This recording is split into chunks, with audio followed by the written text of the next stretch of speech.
Vocês não sabem a alegria que eu estou e a honra que eu estou sentindo de poder abrir essa live contando para vocês que eu vou receber hoje aqui no nosso festival a Isabela Isolani. A Isa tem um trabalho incrível e passeando pelo conteúdo que ela faz, assistindo às lives que ela faz, lendo os posts, eu me deparei com um post que me prendeu muita atenção. E eu resolvi trazer esse tema a partir desse post que eu vi lá no perfil da Isabela. Então, sejam bem-vindos. Eu queria, se a Isabela me permitir, ler um pedacinho do que ela escreveu sobre o nosso tema de hoje. Então, o tema de hoje é: antes de ser mãe, eu era eu. E a gente pode parar nessa frase, né? Porque essa frase já diz tanto. Essa frase é para ser sentida, né? Ela tem tantas camadas para mim. Ela revela muito desse papel de mãe, do que é esperado nesse papel. E eu acho que a Isabela vai poder falar melhor do que eu sobre isso. Então eu queria ler para vocês. Obrigada, Isabela. O que a Isabela escreveu para a gente fazer essa abertura para ela poder chegar triunfante, maravilhosa aqui para compartilhar com a gente um pouquinho mais. Então, a Isa fala assim: ser mãe abalou a minha identidade. Num primeiro momento, estava no auge da autenticidade, me sentindo até mais importante naquele papel de ser mãe. Mas logo a seguir, quase fui a completa anulação. Na paisagem pós-moderna e nos estudos psicológicos durante os últimos anos, percebe-se uma crescente nas doenças mentais, distúrbios alimentares, ansiedade e depressão. Não é para menos, né?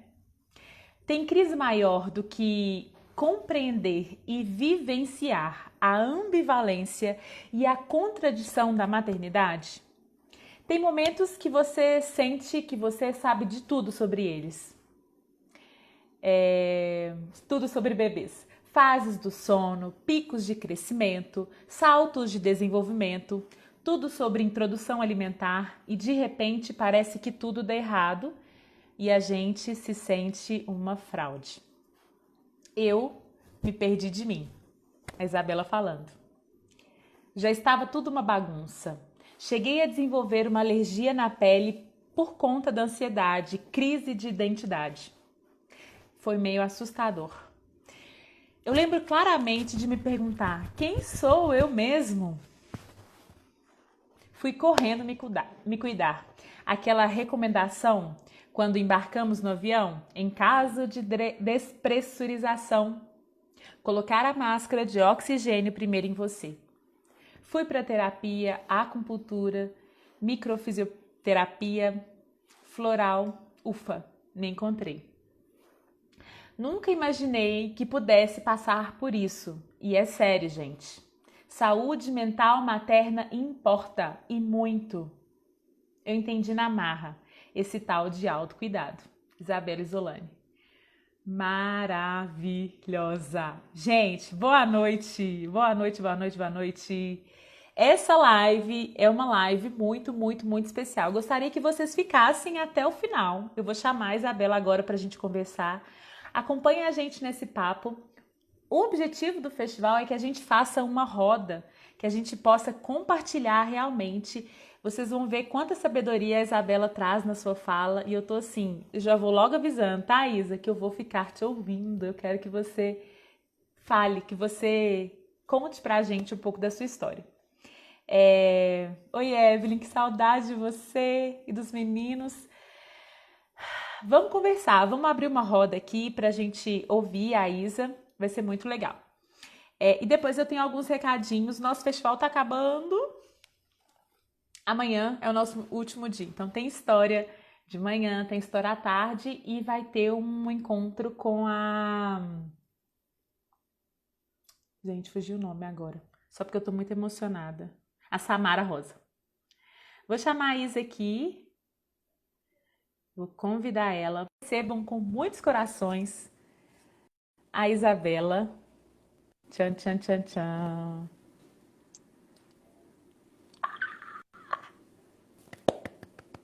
Eu tô tão feliz, você não imagina. Olha só, eu não sei como que tá essa luz, porque eu tô num outro celular, tá estranho. Mas vocês estão me enxergando bem, me ouvindo bem? Tá tudo certo por aí? Tá Eu, meio. eu fico com uma cor tão amarelada, eu não consigo. Deixa eu ver se eu baixando um pouquinho aqui minha luz. Ó, eu tenho várias cores. Você tem vários tons? Tem, ó, Vai dá na pra mudar. paleta. Segue a paleta. Pega a paleta de cores. Tava estudando a minha paleta. Vai essa aqui mesmo. Não, acho que essa tá bom. Você Vamos tá lá. com eco? Tá com eco a minha voz? Tá um pouquinho. Peraí.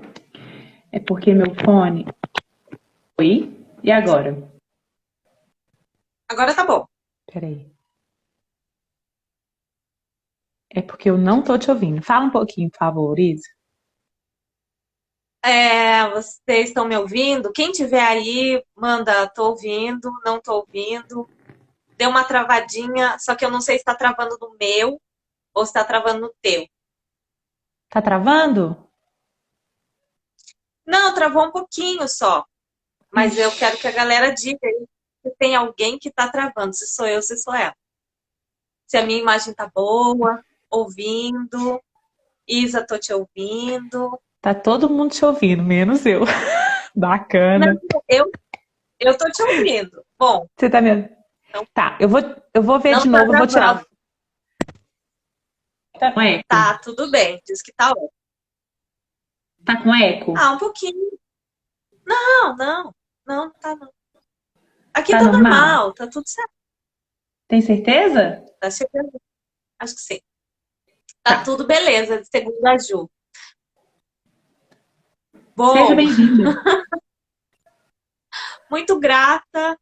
Eu fiquei aqui emocionada de me escutar, né? Você lendo esse texto, eu não tinha me dado conta. Quando você começou a ler, eu fiquei pensando, nossa, fui eu que escrevi mesmo, que essa história é minha. E eu nem lembrava o que eu tinha escrito nesse post aí, né? E eu fiquei aqui revisitando, indo lá, né, na minha história, como é que isso aconteceu. Bom, antes de ser mãe, eu era eu. Bom, então eu vou falar um pouquinho desse eu, né? Antes de ser mãe ou sendo mãe, enfim, né? Tá tudo junto, misturado. Eu sou Isabela Isolani, eu sou educadora, a minha formação na graduação foi em educação musical. É, é, um, é uma parte da minha vida assim, muito maravilhosa, eu gosto muito. Então, eu sou professora de educação infantil, especificamente de 0 a 3, gosto muito desse recorte, me conecto de uma forma assim muito gostosa, é um lugar que aquece muito meu coração estar com os pequeninhos. Aí eu durante a faculdade de música eu fiz dança circular, depois fiz uma formação em dança circular e daí me formei em música e já estava dando aula. É, essa live será tensa? Por que essa live será tensa? Acho que ela vai E aí, aprofundar. Ser profunda. e aí depois disso eu caminhei para outros lugares, né? Porque eu escrevi, fiz um caminho muito legal na musicalização. Dentro da universidade a gente dava aula já, era um projeto de extensão e que me ajudou a sair de lá com uma bagagem, só que eu achava que eu sabia, né? Até a minha filha nascer. Eu achava que eu sabia ser professora, né? E que eu entendia do universo dos bebês. E aí eu me dei conta que eu não sabia quase nada. Tendo um bebezinho em casa, 24 horas por dia, ali, eu fui percebendo, nossa, eles sabem muita coisa. Eles, nossa, são incríveis. Eu nunca tinha me conectado com essa potência dos bebês. E ali começou uma mágica e eu me senti muito sozinha, né, no meu puerpério, como tantos outros, e nesse puerpério mundial em que estamos todos vivendo um grande puerpério, porque esse resguardo, essa quarentena também é chamado assim, né, depois que um bebê nasce, a gente fica nesse momento, numa transição, parece que é infinita, e eu acho que a pandemia, ela conversa nesse lugar, assim, né, estarmos todos em um grande puerpério, numa grande travessia. E aí eu me sentia muito sozinha e eu entendia da linguagem da música, da dança circular e dos carregadores de bebês. Então eu carreguei muito a minha filha no colo, no pano. Teve uma complicação no parto dela, então assim ela ficou na UTI neonatal quando nasceu. Eu tive doula, fiz plano de parto, tudo sob controle, só que não. Ali eu entendi também que não tem controle de nada. E aí ela teve uma complicação no parto e eu sempre digo que o sling, né, que é aquele pano grandão assim que a gente enrola o bebê no nosso corpo, ele foi um grande curativo, né? Foi uma ferramenta assim, que me ajudou a me reconectar com ela. Porque o tal do amor incondicional não chegava. Claro que por conta dessa nossa história, né, ela aspirou mecônio no momento do parto, daí foi entubada na hora, foi para oxigênio, e ficou lá no antibiótico e tal. E aí eu fiquei procurando por todos os lugares dentro de mim, o tal do amor incondicional, porque eu achei que ele ia fazer o tal do serviço de dizer para mim que eu era mãe. E eu não entendi nada daquilo. Assim. Falei, meu Deus, eu só não tenho mais uma barriga, agora eu tenho um bebê aqui. O que eu faço? Não vai ter um download assim e vai dizer assim, agora você sabe tudo sobre ser mãe, né? E daí nada aconteceu. E eu fiquei olhando para ela, e ela estava olhando para mim, eu dando de mamar para ela. E aquilo foi indo, eu fui me ajustando, porque esse puerpério ele é um ajuste que às vezes dói, é um luto, né? E a gente vai poder falar um pouquinho mais sobre isso. É um luto, é uma dor, e eu não tinha me dado conta ainda, porque é muito difícil as mulheres se darem conta de que você deixou para trás muitas coisas e você vai para um outro lugar que você não sabe ainda, nem sabe como.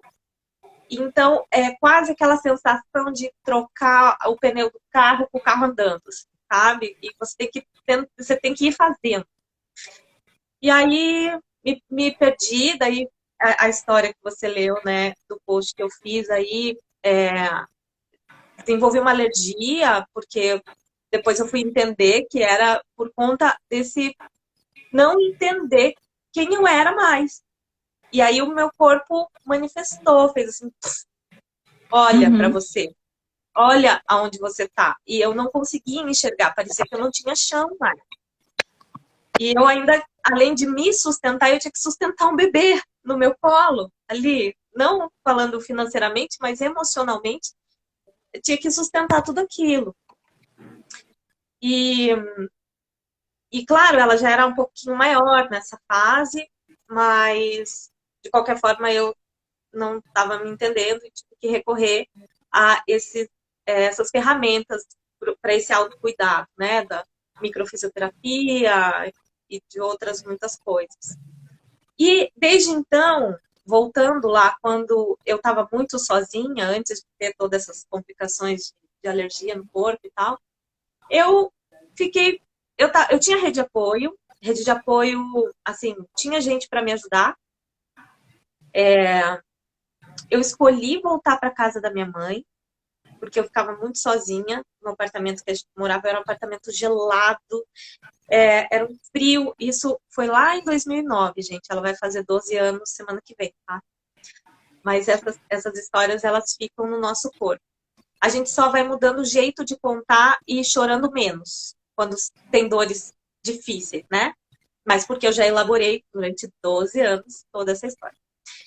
E aí eu cheguei a voltar para casa da minha mãe, porque a gente morava num apartamento gelado e era difícil para mim ficar lá o dia inteiro sozinha com aquela criança, chorando.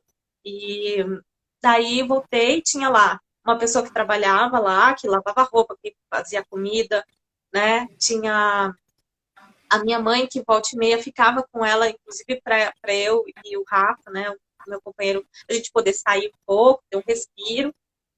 E o mais engraçado são essas saídas, né? A primeira saída que a gente fez sem ela e deixou ela em casa, a gente foi, tipo, 3 quadras de casa, num bar aqui de Curitiba, que foi o lugar onde a gente se conheceu, o mesmo bar que a gente se conheceu.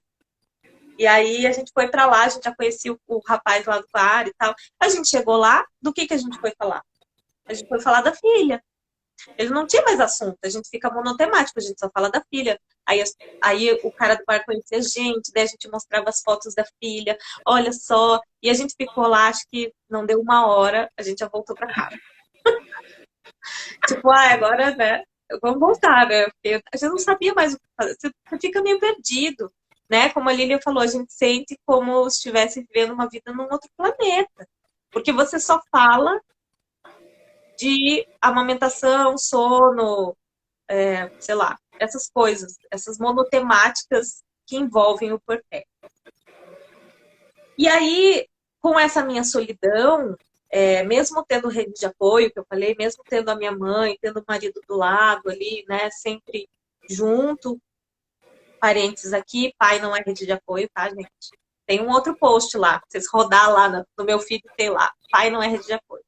Mas eu tinha rede de apoio, tinha ele ali, sendo pai, né, de fato, mas tinha uma solidão que me atravessava dentro de mim, que era o tal desse luto, mas que eu não tinha isso de forma consciente.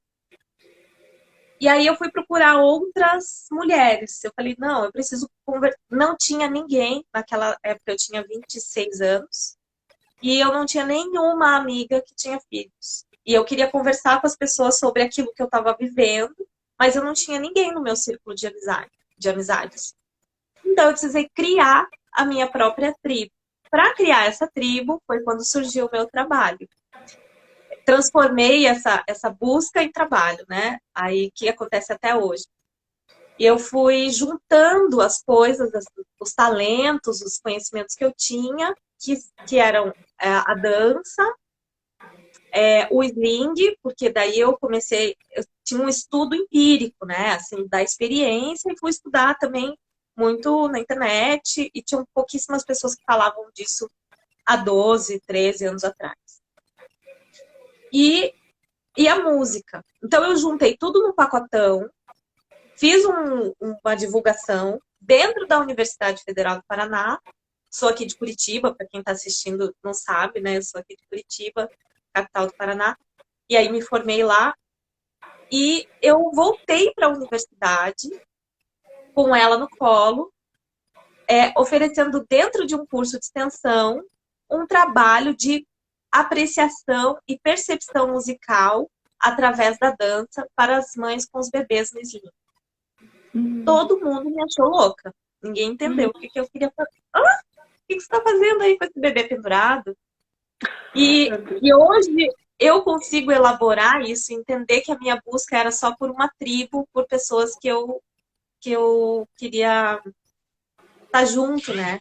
Eu queria me sentir pertencente, eu queria ter um lugar para eu me ancorar, para eu me aninhar. Era só isso que eu precisava. E daí eu busquei as coisas para fazer de conta que eu queria chamar as pessoas para fazer aquilo, mas na verdade eu só queria um colo. Mas depois eu fui elaborando, porque eu mesma consegui me dar este colo, e também a comunidade, essas tribos, né, essas mulheres foram me dando também esse contorno, e eu fui me entendendo também como mãe, né? Então, antes de ser mãe, eu era eu, mas nunca mais você, quem eu era. Uhum. O que acontece nessa travessia? E eu gosto muito dessa metáfora, que inspira muito uma amiga minha que é psicóloga aqui de Curitiba também, se chama Juliana Bley, e é uma psicóloga que trabalha com gestão da travessia, né? Gestão nas crises, nas mudanças. E ela usa muito essa imagem, essa metáfora da travessia. que eu sempre levo comigo, porque faz muito sentido. Que é assim, você tá lá, segura no seu continente.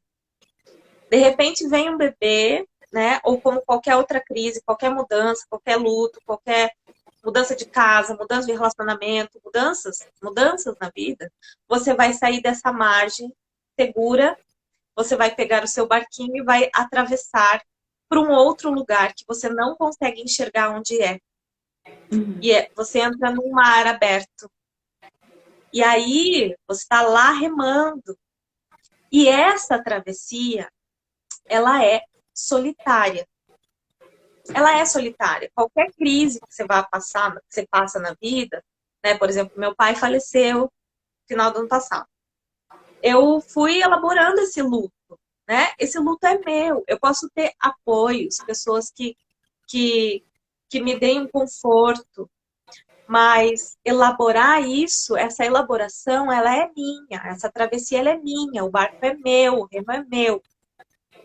Então, eu estava atravessando sozinha, mas o que acontece? No puerpério, o que é necessário que tenha no meio dessa travessia? Que tenham ilhas, que tenham repousos, que tenham descansos, que tenham lugares onde essa mulher vai se repousar para ela se encontrar um pouquinho com ela mesma. Uma pessoa que nem mais ela é, porque a gente perde a identidade nessa travessia, né? A Juliana Bley também traz uma outra imagem de que a gente sai daqui, dessa margem segura, e a gente se deforma. E a gente se deforma para se transformar em outra coisa, né?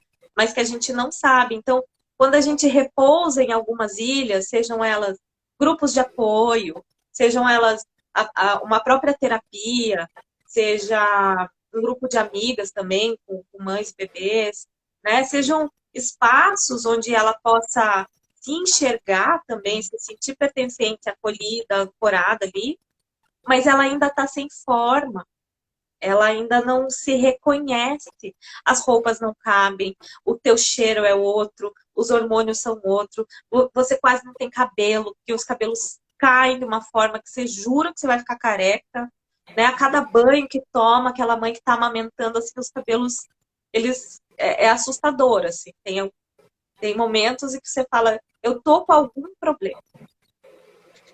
E nesse ponto, quando a gente chega nesse ponto de achar que a gente tem algum problema, na nossa cultura, a gente vai buscar a medicina.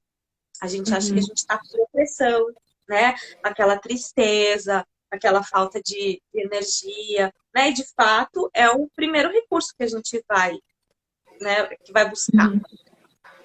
Só que muitas vezes a gente vai buscar esse recurso porque a gente não teve outros lugares para se amparar. E às vezes a medicina não vai dar conta de te dar minimamente um contorno. Ela vai olhar para um ponto, muitas vezes se for uma medicina alopática ainda por cima, ela não vai te ver na integralidade, ela não vai ver a tua história. Não... Diferente de você ir num médico homeopata que vai fazer, sei lá, 740 perguntas que às vezes você nem sabe responder. Você sua mais na mão direita ou na mão esquerda? Você fala, ah, meu Deus, não sei. Né? Porque eles analisam tudo, né? Eles vão um pouquinho mais na profundidade. Mas, de qualquer forma, às vezes, a medicina, a saúde, né? O campo da medicina não vai ser suficiente, né? Então, a gente também vai buscar as terapias, que também são outros espaços, mas às vezes não é só, é também, mas não é só. Eu enfatizo muito isso porque eu estou trabalhando com isso há mais de 10 anos, acolhendo as mulheres puérperas nesses espaços de dança terapêutica, usando essa terapêutica que a gente já tem na gente, que é simplesmente mexer o nosso corpo. É simples, mas tem uma profundidade de potência que a gente se desconectou de tal forma que a gente está aqui no cognitivo e não faz essa outra parte do cérebro funcionar, que é elaborar o tempo da experiência, né? Elaborar esse kairós, mas a gente fica no Cronos, é cronológico, é tempo, tem que postar 2 vezes por dia, tem que fazer não sei quantos stories, tem que produzir, tem que nananã. E essa visão patriarcal também, a gente nem precisa entrar nessa história, mas assim, a gente tem uma mentalidade da proatividade, da produção. E quando uma mãe que está em casa, que está só cuidando de um bebê, está só cuidando das crianças, ela não está fazendo quase nada. Mas dentro dessa travessia até da dança terapêutica, hoje tem uma rede de facilitadoras, né, que segue um método, que dão aulas, né, no Brasil e em outras cidades do mundo, inclusive. Somos uma rede de facilitadoras e teve uma celebração coletiva, porque volta e meia a gente se junta e faz celebrações coletivas, sabe, assim, todo mundo igual, a mesma aula, a gente prepara e dá essa aula para para cada um dos grupos que estão aí espalhados, essas pequenas ilhas de repouso, né? Porque essas facilitadoras, elas acolhem essas mulheres puérperas. E aí, numa dessas aulas, a gente pôs uma música. O tema era as abelhas. A fase do puerpério dura quanto tempo? Segura que depois eu vou falar disso. Tem um post também depois, se você quiser ver, que lá é quando termina o puerpério. Tem lá Gente, vai aqui, ó. Vai me seguindo, que tem lá. Tem conteúdo para vocês também desfrutarem, né, desse puerpério aí. E cada aula que a gente dá, a gente traz um tema. O tema sol, o tema exaustão, o tema flor, o tema casulo, o tema tempo, né? Como a gente lida com o tempo, enfim. Cada encontro a gente tem um tema. E esse tema que a gente fez com as facilitadoras, que foram as abelhas, ficou muito, muito marcado para mim. Que é aquela música Amor de Índio. Vocês conhecem? A abelha fazendo mel, vale o tempo que não voou, o destino que se cumpriu. É uma música antiga, anotem aí, tá? Quem tá aí, anota, porque volta e meia eu trago umas referências, fala de Brené Brown, fala um monte de coisa aqui, vocês vão anotando, tá? Eu não vou ficar digitando aqui, não. Pega papel e caneta, porque eu vou falando e Adoro. não vou parar. E anota aí, Amor de Índio, escutem essa música. E esta frase, a abelha fazendo mel, vale o tempo que não voou. Vou repetir e vocês guardem dentro do coração. Especialmente mães puérperas, que são essas abelhas. Você está produzindo mel, né, dentro da sua colmeia, que é escura, que não entra luz nenhuma. Então, a abelha fazendo mel vale o tempo que não voou. A abelha que está fora, a gente enxerga a abelha que está aqui fora. E depois a gente só vê o mel. Mas a gente não viu a produção desse mel. Porque ele foi lá dentro, lá naquela colmeia. Então, nós, mulheres, precisamos fazer as nossas colmeias. E nos unir dentro desses casulos, dentro desses lugares escuros, que é meio escuro, é uma travessia nebulosa. Esse barquinho, ele vai por... Sabe? Imagina essa cena, assim, que você não consegue enxergar 2 metros na frente, porque tem uma nuvem. E você vai na confiança, né? E então a gente produz muito mel, para o futuro, para a sociedade, para o aqui e agora também. Você está produzindo o teu leite, você está, né, nesse deleite com essa criança, com esse bebê.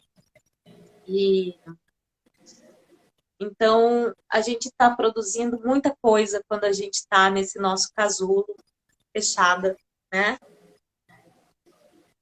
Adê, se você deixar, eu vou que vou agora.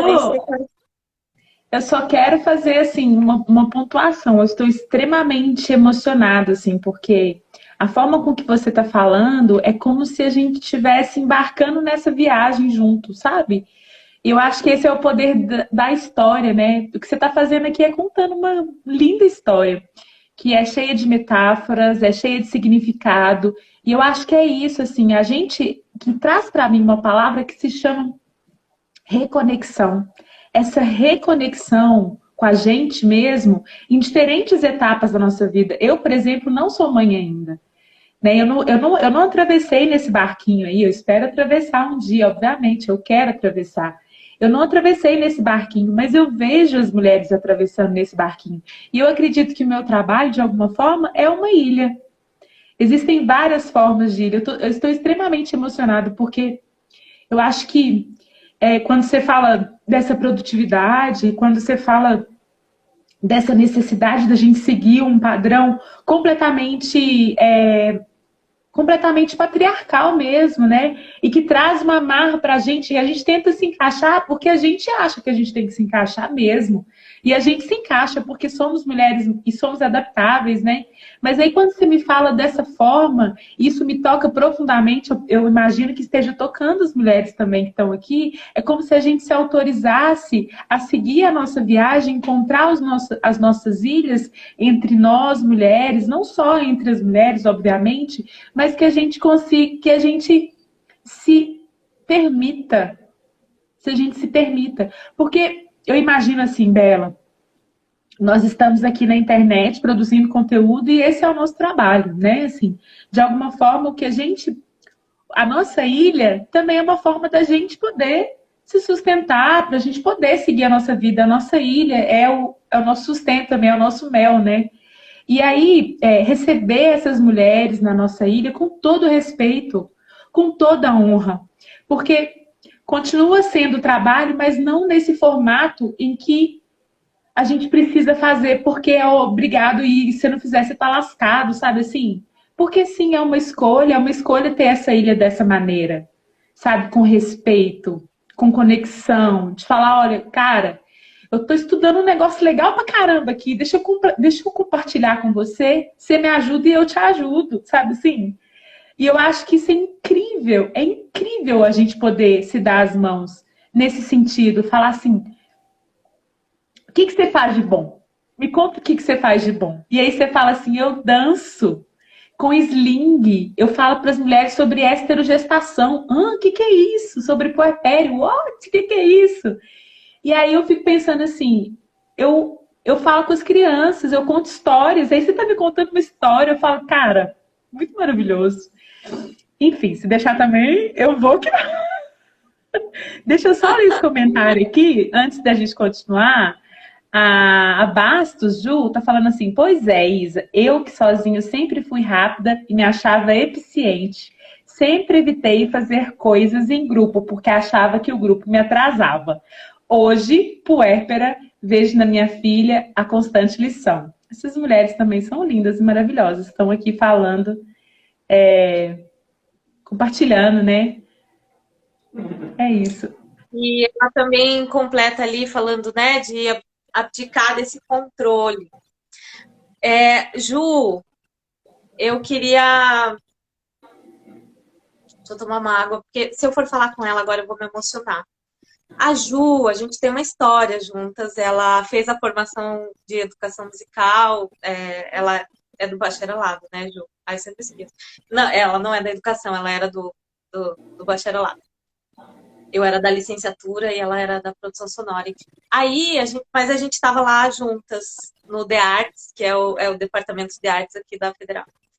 E a gente tem uma história longa, né? De muitos anos já. Pense, a gente se formou em 2007. E a Ju agora é mãe de uma bebezinha, sei lá, de dias. E tá aí sofrendo com a amamentação, me mandou um áudio ontem, a gente está conversando, porque é doída essa parte da amamentação, minha gente. Eu não sofri, assim, né? Tive os ajustes, eles foram mais rápidos, e é um ajuste de um corpo acoplado no outro. Então, Ju, sinta meu abraço. Tô aqui morrendo de saudade de você. E é isso, tamo junto, assim, sabe? Que a minha escuta seja o seu repouso, né? Porque eu não vou poder ir até aí, né, para ajustar essa pega da Isabela, inclusive, que é o nome da filha dela, da Isabela no seu peito, enfim, ela está buscando ajuda e tal. Mas, assim, a escuta, inclusive, é uma dessas ilhas, são desses repousos necessários, mas uma qualidade de escuta. Então, dentro da minha jornada também, talvez valha eu falar disso, porque isso compõe muito o meu trabalho, é uma investigação mais profunda na comunicação não violenta. Para quem não conhece a comunicação não violenta, Putz, é chato achar uma palavra para comunicação não violenta. O que é essa não violência, né? A gente buscar a conexão mais efetiva com as outras pessoas.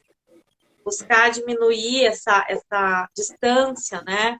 Então, porque se for olhar pelo olhar da psicanálise, por exemplo, a comunicação está fadada ao fracasso, né? Você fala uma coisa, a pessoa escuta o que ela pode escutar, porque ela é outra pessoa, né? Então, entre o que eu falo e o que você escuta, existe um abismo aí. Então, a comunicação não violenta, ela foi sistematizada pelo Marshall Rosenberg, que é um psicólogo estadunidense, e ele sistematizou um jeito da gente se realfabetizar nessa comunicação, nessa linguagem, né? De como que eu falo, cuidando daquilo que é importante para mim e também cuidando de como isso que eu falo aterriza no outro. Mas especialmente, primeiro passar esse scanner na gente e pensar o que eu estou precisando. Né? Quais são as minhas necessidades? Primeiro, necessidades vitais, e depois eu vou elaborando para saber quais são as minhas necessidades ali, que ficam às vezes mais escondidinhas, né? Então, todas as pessoas, segundo a comunicação não violenta, todas as pessoas do mundo têm exatamente as mesmas necessidades. Eu, você, qualquer pessoa, né? Precisa de escuta, precisa de movimento, precisa de abrigo, precisa de alimento, precisa de ar, precisa de movimento, precisa de respeito, empatia, compaixão, liberdade, apoio, enfim, pertencimento. É uma lista, inclusive, se vocês procurarem lá, necessidades. Eu disse que era para pegar o papel. Vocês pegaram o papel? Necessidades da comunicação, pela comunicação não violenta. Tem uma lista, e é muito bom a gente poder elaborar. Quando a gente está puérpera, a gente tem um problema, que é o nosso cérebro. Não é um problema, tá, gente? Mas ele muda muito.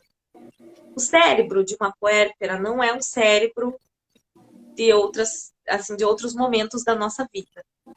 Ele realmente muda de tal forma que a gente esquece as palavras, que a gente esquece as coisas. Porque o que acontece? O bebê, ele precisa dessa mãe. O bebê humano, se for comparar com outros mamíferos, é um ser muito ainda prematuro, né? A gente, pela esterogestação também que a Ade falou, a gente nasce antes da hora. Depois vocês estudam lá, escreve lá, esterogestação. Vão procurar na internet, é fácil. E diz que a gente precisa gestar fora, porque ainda o bebê precisa de um tempo dessa gestação fora. E durante esse tempo de gestação fora, o cérebro da mãe fica meio abobado. Assim, não dá pra gente, por exemplo, tentar fazer as puérperas que tem que terminar, por exemplo, uma tese de doutorado, sofrem, porque assim, parece que embaralha as ideias, você não consegue pensar, você não consegue elaborar nada direito, porque toda a tua energia está sendo ali para cuidar daquele bebê, para produzir leite, né? A prolactina está ali a 1000 no teu corpo para você conseguir alimentar aquele ser que, para quem alimenta, por exemplo, exclusivamente, tudo que o bebê precisa é de você. E você é tudo para aquele bebê. Hoje eu, inclusive, postei lá no meu feed. Para o mundo, você é mãe.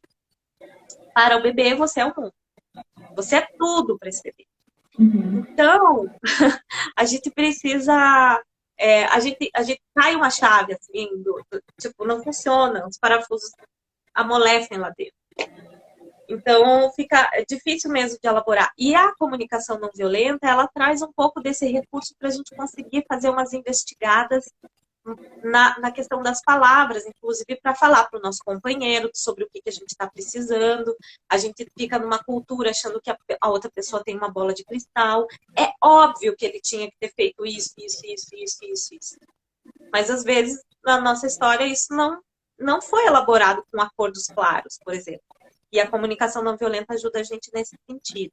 Agora, por que eu faço o que eu faço, né? Por que também eu faço muito a questão da dança e vou para essa terapêutica do corpo, do movimento? Porque a gente também não precisa ficar tentando fazer esse cérebro procurar tudo, essas palavras para elaborar frases.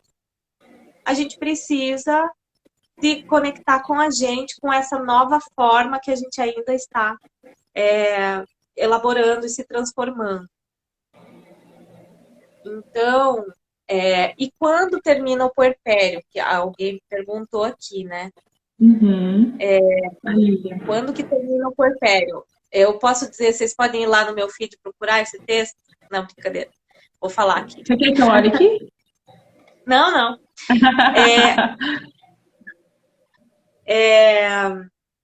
O puerpério, ele... Se você for olhar pelo Aurélio, pelo dicionário, vai dizer que são lá de 35 a 45 dias depois que o bebê nasce, até a mulher voltar ao estado antes da gestação. Ninguém volta para esse estado, minha gente. Esse dicionário está muito defasado. Porque a gente não vai voltar, né? Eles falam muito da questão interna do corpo da mulher, que pensa um bebê lá dentro, que esmaga tudo lá para dentro, a barriga fica mole depois que nasce o bebê, a gente fica toda realmente deformada, né? A gente fica toda diferente, o peito cresce, as roupas não cabem. E aí, para você conseguir atravessar e até o seu corpo voltar como era antes, às vezes tem uma diástase, às vezes tem um monte de coisa que pode acontecer lá dentro, né, por conta desse bebê. E dizem, hoje a gente já sabe que não dura, em 45 dias, o seu corpo não voltou ao normal, né, entre aspas. Mas ele não voltou naquelas condições. E dizem que demora até ano para voltar. Mas o puerpério é esse atravessamento que a gente tanto falou. O meu pediatra disse que dura 2 anos. Sim. Anota aí também o nome desse cara. Chama Alexandre Coimbra Amaral, do Instituto Aripe. Ele fala muito sobre o puerpério. Gente, pouquíssimos homens que eu consigo ouvir falar sobre esse tema. Um homem falando sobre puerpério não é qualquer homem que dá conta de falar de um lugar de muito respeito. O Instituto Ari, isso mesmo. Então sigam lá.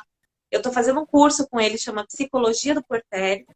Estou no meio dessa terapia com ele. E aí ele fala disso também, né? Que não dura esses 45 dias, mas vai durar quanto, minha gente? Vai durar o tempo que a gente achar que dura. Só a mulher pode falar quando é que terminou o puerpério dela. Pode durar 1 ano, pode durar 2, pode durar 3, né? Até a gente realmente ter... Lembra da travessia? Lembra do barquinho? A gente pegou o barquinho, saiu nesse mar aberto, entre nuvens, entre névoas, né? E foi aterrissando em algumas ilhas para se recuperar, para dar um respiro, para se ver, né? Quem sou eu, um pouco, nesses espelhos dessas outras mulheres que muitas vezes a gente encontra nessas ilhas de repouso também. E aí, quando a gente vai sentindo que a gente já está chegando numa outra margem, um lugar um pouco mais seguro, quando a criança dorme a noite inteira, né? Quando a gente consegue consegui dormir uma noite inteira, mas não só isso não é uma métrica, né, para dizer, você chegou no final do seu puerpério.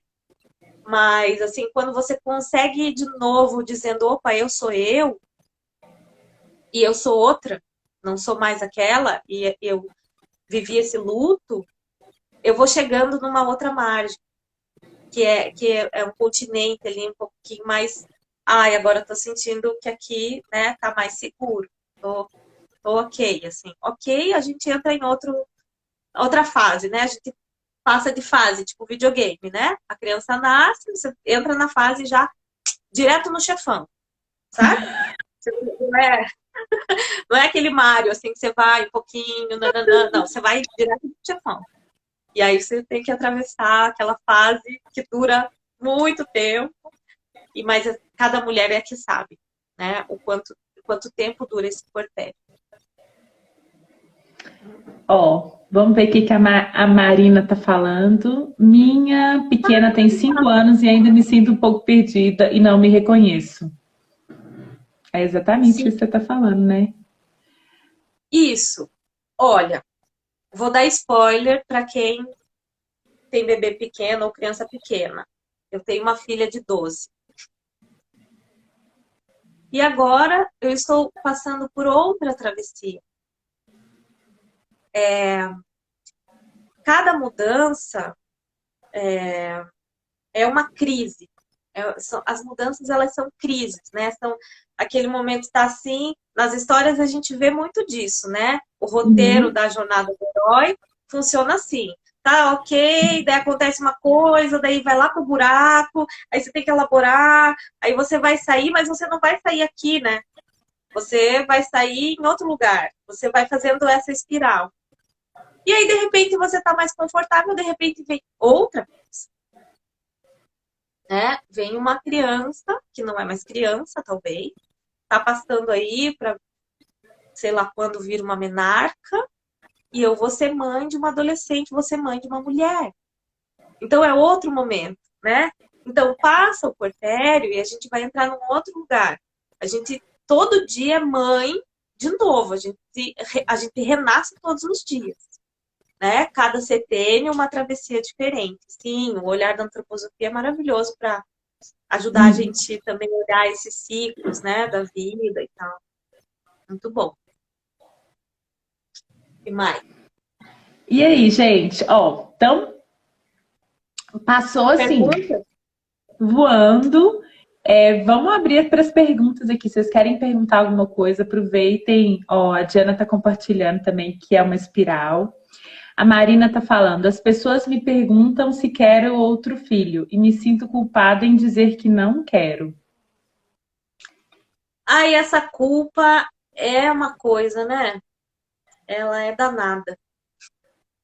Ela, Igual um ela pega a bichinho que gente morre, né? e já vivi isso também, né? De me sentir culpada, de não quero. E vários. E esse mundo é doido, né? Porque a pessoa fica se metendo na vida da gente, perguntando. Você vai ter mais um, mas coitada, vai ser filha única. Aí você tem 2, 3, 4, mas nossa. Então a gente Tá que precisa muito tanto. estudar. Anotem, comunicação não violenta ajuda muito a gente a pensar naquilo que a gente fala e como aterriza no outro. Isso é cultural. Ficar perguntando se quer ter mais um, né? E também essa culpa, por que ela é danada? Porque ela pega num lugar de violência da gente. A gente se violenta. Quando a gente sente que isso atravessa a gente, é porque tem um lugar ali assim, tipo, por que eu tô me culpando por não querer ter mais um? Quem é que diz que eu tenho que ter? Né? Enfim, Uhum. são elaborações infinitas e individuais também, né? Relacionada à questão de culpa, não vi o resto. Não tem o resto.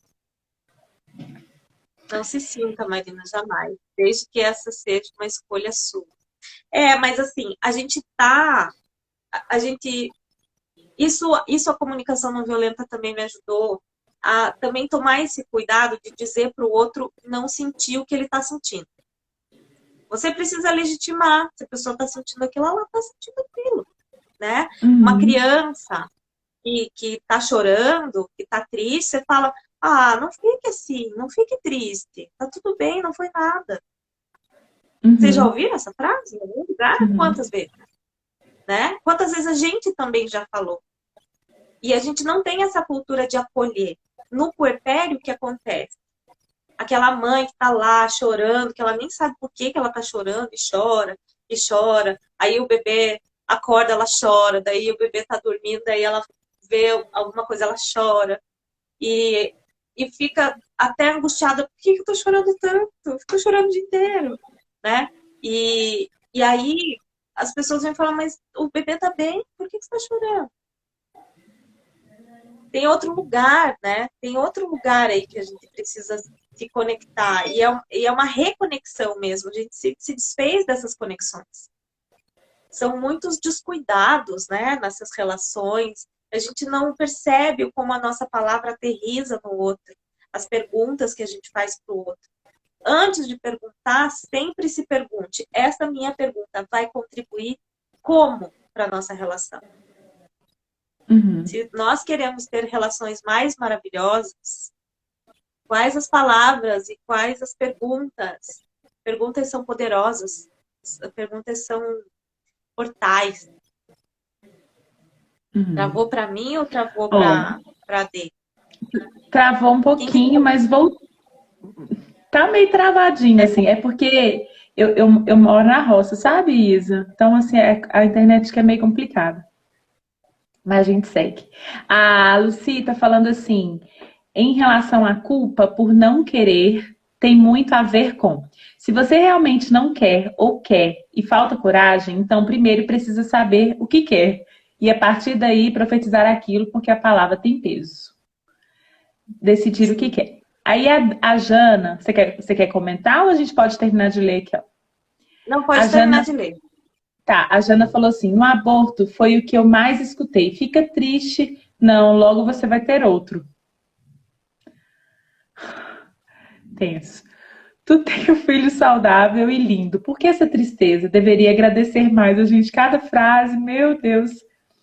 E se você fala e repete, eu quero, eu vou ter, até você passa a se fortalecer, mesmo diante das dificuldades do dia a dia. E essas dificuldades são aprendizados. Já que não temos manual para ser mãe. Muitas percepções aqui, né? Anota aí também. Tá com o caderninho? Anota um livro da Lua Barros, chama Eu Não Nasci Mãe. Não Toda nasci. mãe tinha que ter esse Entendi. livro, tem? E tem outro Uhum. livro que é um abraço, que é um carinho, que é um gostosinho, que é feito para mãe recém-nascida, que é Mãe Recém-Nascida, da Thaís Vilarinho, que é a Mãe Fora da Caixa. Também dá para seguir lá a Mãe Fora da Caixa. Ou não sigam, entendeu? Ou não comprem os livros, ou não procurem nada disso que eu falei, tá? Não, não precisa também. Eu que sou, eu que sou a doida de ficar falando, porque eu sou meio. Como que eles têm? Tem um termo hoje em dia, né, dessas pessoas que têm uma obesidade de conteúdo. Eu sou dessas, assim, às vezes eu fico meio obesa de conteúdo, porque eu fico buscando, lendo, seguindo, daí eu, de repente, paro de seguir todo mundo também, falo, opa, peraí, porque eu também me perco, né? Eu Uhum. também entro nas minhas quarentenas, nos meus puerpérios, nas minhas Uhum. crises, novas travessias, né? A gente aqui vivendo essas travessias digitais, nesse mundo que a gente teve que mergulhar, não sei você, Adê, mas era tudo presencial, né? O calorzinho, os bebezinhos, as criancinhas, né? Era todo mundo no quentinho ali da presença. E agora, elaborar essa presença no digital é uma dor, né? Para mim é uma dor. Ô, Isa, eu acho que tem Oi. que ter esses momentos também de decantar, sabe? De você consumir conteúdo, eu acho até estranho. Quando eu falo isso, eu já fico meio assim, o que tem estranho de consumir o conteúdo, né? Mas é porque eu acho que é uma linguagem meio do digital. Vamos consumir o conteúdo. É como se é uma coisa que você vai devorando. Mas não, né? Nessas leituras, nesses encontros, nesses pousos, nessas ilhas, é importante também você saber onde isso vai reverberando em você. Então, a cada leitura, esse da Lua eu li, mesmo não sendo mãe, eu li ele, eu marquei ele praticamente todo, porque eu sou dessas que rabisco o livro inteiro, que dobra, não tem zero apego, assim, eu acho que é uma experiência mesmo. E essa metáfora é como se fosse uma folha mesmo. Cada coisa que você vai estudando, cada livro, ele vem, ele assenta, transforma uma camada, e aí você pode ressignificar isso depois, ler de novo, ou assistir um filme de novo, ou ver um vídeo de novo, um post de novo. Então, isso é muito importante também. Inclusive, essas lives que nós estamos fazendo aqui, podem ser esses momentos para vocês voltarem, assistirem novamente, se quiserem. Eu gostaria muito de te agradecer. Eu acho que temos muito que decantar, que digerir, digerir também é tenso, mas tá. De absorver e transformar a partir da sua presença. Eu quero te agradecer imensamente o seu tempo, a sua disponibilidade, a sua entrega. Eu te honro muito e espero que seu trabalho alcance muitas e muitas e muitas e muitas mulheres. Quem não está seguindo a Isa, clica aqui e vá procurar o trabalho dessa mulher, pelo amor de Deus. E segue aqui a Mostrinho também, que tem novidades vindo por aí. O festival vai terminar amanhã. Tem história de manhã, história à tarde e a live com a Samara. A Samara é uma perfeita, maravilhosa também. Então, gratidão, obrigada. Adê, querida, quero agradecer a esse mundo digital que me aproximou de pessoas tão maravilhosas, né? E a gente celebrar, inclusive, essas possibilidades da gente continuar nessas conexões, né? Usar essa ferramenta sem ranço, mas com propósito, né? Com cuidado. E também quero agradecer pelo convite, foi maravilhoso. Estou aí acompanhando o festival, né? Um pouquinho ali, um pouquinho aqui, dançando nesse dia a dia e tudo mais. Agradeço todo mundo que ficou aqui com a gente, né? Tenho várias mães também que já atravessaram comigo alguns barquinhos, né? Vi alguns barquinhos atravessando comigo, pude ter esse amparo, então me alegra muito, é um lugar que me aquece muito o coração de poder ser repouso, né? Ser um colo. Eu acho que é isso que a gente está precisando nesses momentos, né? E também entender, desfrutar do que... Também dançar no desconforto, né? Dançar o desconforto são terapêuticas, assim, que a gente quer fugir da crise, a gente não quer olhar para ela. Então, assim, escutem a AD, ela está trazendo um monte de história, né? Eu vi que tem as histórias curativas, né? Como que é também aquele outro livro maravilhoso da Susan? Para maus comportamentos. Histórias curativas para comportamentos desafiadores. Aquele livro é bom demais. Eu adoro. Muito bom. E aí a gente também se deleitar, pensando nas histórias e tudo isso que a Adê traz, mas a inspiração das nossas histórias. Contem as suas histórias para os bebês. Contem como vocês estão, contem sobre vocês, contem sobre a sua vida para os bebês. Vocês estão ali, né, nutrindo esse bebê de vida. Né? Cada momento que a gente olha para esse bebê e a gente conta a nossa história, a gente conta o nosso sentimento, a gente conta e a gente se vincula. Porque quando a gente conta a nossa história, a gente está contando de um lugar de muita humanidade, de um lugar de muita verdade e de muita vida. Então, estar aqui também é um lugar que eu gosto para compartilhar a minha história. Né? Espero que tenha aí apoiado, inspirado ou tocado, ajudado, né? De alguma forma, a gente está todo mundo sempre nesse lugar de querer se conectar com as pessoas e com a humanidade, né? Grata, Dê. Um beijo, foi uma delícia. Beijo, gente. Ô, Isa, muito obrigada. Sinta-se abraçado. Um dia você vem aqui para Minas tomar um cafezinho comigo, comer um pão de queijo. Quando a gente puder, vem aqui na cachoeira. Nós vamos fazer aqui um encontrão, vamos nadar. A Jana também vai vir. Amadas, um beijo. Muito, muito obrigada. Todo mundo que estava aqui conectada com a gente, senti aqui a energia de todo mundo. A gente se encontra para finalizar o festival amanhã, tá bom? Obrigada, gente. Boa noite. Tchau. Obrigada, Isa. Beijo.